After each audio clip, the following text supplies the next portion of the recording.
بسم اللہ الرحمن الرحیم۔ طہارت کے مسائل نہیں، طریقہ طہارت لے کے وہ پروسیجر جن کی وجہ سے پائٹی اور پیورٹی اٹین ہوتی ہے، ان کے 3 طریقے لے کے آپ کی خدمت میں حاضر ہیں۔ پہلا طریقہ حضرت اسماعیل سے رائج ہے، جس کو کرنے کے کچھ سٹیپس ہیں اور یہ کرنا ہے جمعہ والے دن۔ اس کے لیے پہلے صبح اٹھ کے نہایا جائے جمعے کے روز۔ اس کے بعد ایک عورت کے لیے ہے یہ طریقہ، اس کے لیے اپنی تمام نجاستیں ختم کی جائیں اور جو فالک ہیئرز ہیں ان کو اتارا جائے۔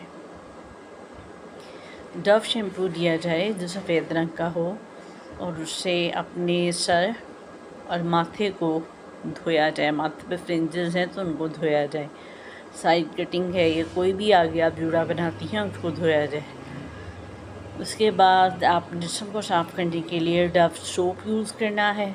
اس کے بعد آپ جہاں جہاں سے بال صاف کرنے ہیں وہ ہیں آپ کے بازو، آپ کے انڈر آرمس، آپ کے لیگس اور آپ کے پرائیویٹ پارٹس۔ پھر ایک مسنون عمل ہے کہ آپ نے غسل کرنا ہے، اور پھر ایک ضروری عمل ہے کہ آپ نے وضو کرنا ہے۔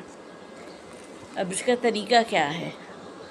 اس کا طریقہ ہے کہ آپ نے سورہ یاسین شریف جب نہا لینا ہے، پاک صاف ہو جانا ہے جمعے کے بعد، جمعے کے وقت جو قریب 12 بجے سے پہلے آپ نے نہا لینا ہے۔ اس کے بعد آپ نے سورہ یاسین شریف ریسائٹ کرنی ہے، اور یہ آپ کا ایک دن کا روزہ مانا جاتا ہے۔ اس دن آپ نے افطار کرنی ہے ریسائٹ کرنے کے بعد سورہ فاتحہ۔ اس کے بعد آپ نے دوپہر کو سلیپ کر لینی ہے، اور رات کو ایک دفعہ کھانا کھانا ہے۔ صدقہ فطر 360 روپے کشمش کے برابر عید والے دن دینے ہیں۔ یہ وہ طریقہ ہے جو حضرت اسماعیل سے رائج ہے۔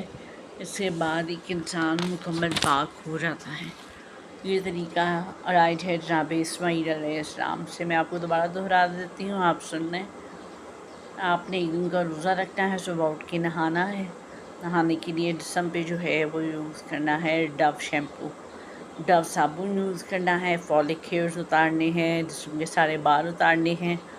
یا پھر آپ یہ بھی کر سکتی ہیں کہ آپ جو کریم ہے، جو ویٹ ہے، آپ باڈی ویکس نہیں کروانی، جو ویٹ ہے، جو مصنوعی طریقہ ہے اس کو، یا پھر آپ کی کوئی بھی ہیئر ریموونگ کریم ہے، اس سے اپنے پرائیویٹ پارٹس، اپنی لیگز، اپنی انڈر آرمز، یہ سب صاف کرنی ہے۔ پیٹ پہ بھی اگر بال ہیں تو صاف کرنے ہیں۔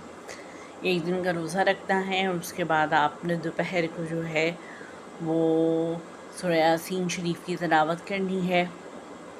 اس کے بعد آپ نے جو ہے وہ دوپہر کو نیند لینی ہے، افطار کرنا ہے، اور عید والے دن یہ آپ نے کرنا ہے رمضان کے مہینے میں۔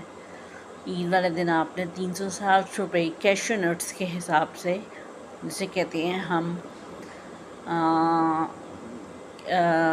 ڈرائی فروٹس، کیشو نٹس کے حساب سے جو ہے وہ دینے ہیں، فطرانہ ادا کرنا ہے۔ اس سے آپ مکمل پاک ہو لیں گے۔ سورہ یاسین پڑھتے وقت آپ نے تھوڑے سے دودھ اور چاول رکھ لینے ہیں، جو کہ آپ نے افطار کے وقت کھانے ہیں۔ یہ ہے ایک طریقہ۔ باقی 2 طریقے لے کے آپ کی خدمت میں کچھ دیر بعد حاضر ہوتے ہیں۔